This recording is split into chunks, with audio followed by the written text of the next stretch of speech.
Hello friends, hope you are doing great and learning English every day. তো চলুন ভিডিওটা শুরু করা যাক। কখনো কখনো আমাদের দৈনন্দিন জীবনে এমন ধরনের সেন্টেন্স বলার প্রয়োজন হয়ে থাকে, যেমন আমার তাকে ভালো মনে হতো, আমার তাকে পাগল মনে হতো, আমার তাকে চালাক মনে হতো। আজকে শিখবো আমরা এই ধরনের সেন্টেন্সগুলো ইংরেজিতে কিভাবে বলতে হয়। তো চলুন ফার্স্ট আমরা স্ট্রাকচার দেখে নিই। স্ট্রাকচার হলো subject plus use to plus find plus object plus other words. এবার আমরা বেশ কিছু এক্সাম্পল দেখব।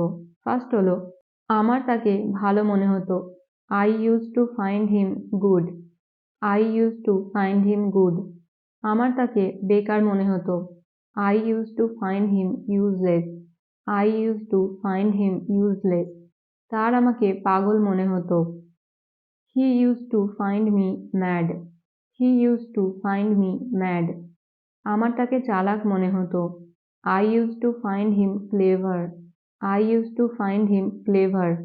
আমার তোমাকে অহংকারী মনে হতো, I use to find you arrogant, I use to find you arrogant. এছাড়াও আমরা আমাদের ডে টু ডে লাইফে এমন ধরনের সেন্টেন্সগুলোও বলে থাকি, যেমন তোমার সাথে কথা বলাই বেকার, সেখানে যাওয়াই বেকার, তার জন্যে অপেক্ষা করাই বেকার। এই ধরনের সেন্টেন্সগুলো বলতে হলে আমাদের ইউজ করতে হবে ইট ইজ ইউজলেস। চলুন বেশ কিছু এক্সাম্পল দেখা যাক। ফার্স্ট হলো তোমার সাথে কথা বলাই বেকার। এটার ইংরেজি হবে it is useless to talk to you, it is useless to talk to you. সেখানে যাওয়াই বেকার, it is useless to go there, it is useless to go there. তার জন্য অপেক্ষা করাই বেকার, it is useless to wait for her, it is useless to wait for হার।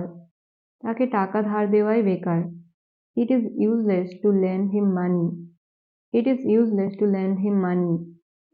তোমাকে বোঝানোই বেকার, it is useless to make you understand, it is useless to make you understand. এবার আপনাদের প্র্যাকটিসের জন্য দুটো সেন্টেন্স রইল। ফার্স্ট হলো আমার তাকে অসুস্থ মনে হতো, সেকেন্ড হলো তোমাকে বোঝানোই বেকার। এই দুটো সেন্টেন্সের ইংরেজি কি হবে আপনারা কমেন্টে লিখে জানাবেন। See you in the next video. Till then, stay happy and keep learning.